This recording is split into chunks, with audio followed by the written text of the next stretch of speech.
de départ pour les départementales, la liste Couleur-Land est la première à se déclarer.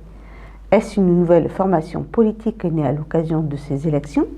Je suis chef de file d'une équipe assez formidable, constituée de façon assez facile, avec beaucoup d'élus, avec aussi des personnes non élues, mais très concernées se sentant très concernées par le département. Il y a des sensibilités politiques de droite et du centre, et il y a la moitié de l'équipe qui n'a pas d'engagement politique particulier dans un parti, mais qui a souhaité travailler à ce renouvellement. C'est sûr que c'est plus une émergence d'élus locaux, cette campagne, qu'une organisation d'appareil. Au municipal, il s'est quand même passé des choses dans ce département. Oui, quand même. Il s'est passé des choses parce qu'on a fait partout, au fond, des listes d'union, avec des gens de la société civile, des fois des gens de gauche qui nous ont rejoints. Ceux qui avaient des cartes politiques les ont assumées, ceux qui n'en avaient pas, y sont allés quand même. Et il se trouve qu'il y a toute une série de communes qui ont basculé. Tous les partis politiques ont mené une réflexion en commun pour essayer de trouver les meilleurs candidats et de partir unis.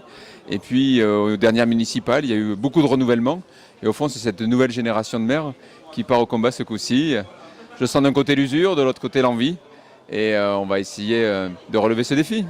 Chez les citoyens, il y a certainement aussi un ras-le-bol un petit peu d'une situation nationale où on voit le chômage qui augmente. Il augmente particulièrement plus dans les Landes, où certaines choses sont difficiles à l'heure actuelle. Je crois néanmoins que ce que nous voulons porter, c'est que le conseil départemental a des enjeux importants pour la vie de chaque Landais au quotidien, de la petite enfance jusqu'à la fin de jour. Et que donc nous avons, dans les compétences du conseil général, franchement des choses à porter pour la vie quotidienne des gens. Et ça, ce sera très local, forcément. Et moi, je crois plus globalement qu'on a besoin de collectivités, de mairies, de communautés de communes qui travaillent main dans la main avec le conseil général et qui ne sont pas simplement des collectivités qui reçoivent des ordres du conseil général. Ça, c'est une manière de faire la politique à l'ancienne.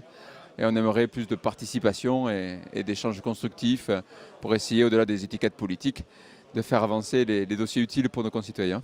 Nous travaillerons du début à la fin avec véritablement cet esprit d'équipe. Chacun travaillera sur son canton et sur son territoire, mais tous collectivement, nous aurons élaboré le projet départemental que nous présenterons dans quelques jours aux Landais.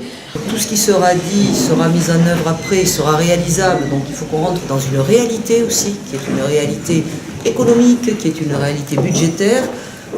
Donc ce sera quelque chose de crédible et de faisable. Notre slogan de campagne, c'est pas donner les couleurs Landes, c'est couleurs Landes. C'est un message d'unité, c'est la volonté d'y aller tous ensemble. Nous avons une vraie volonté non seulement de porter la parole de notre groupe hollandais, mais aussi de gagner.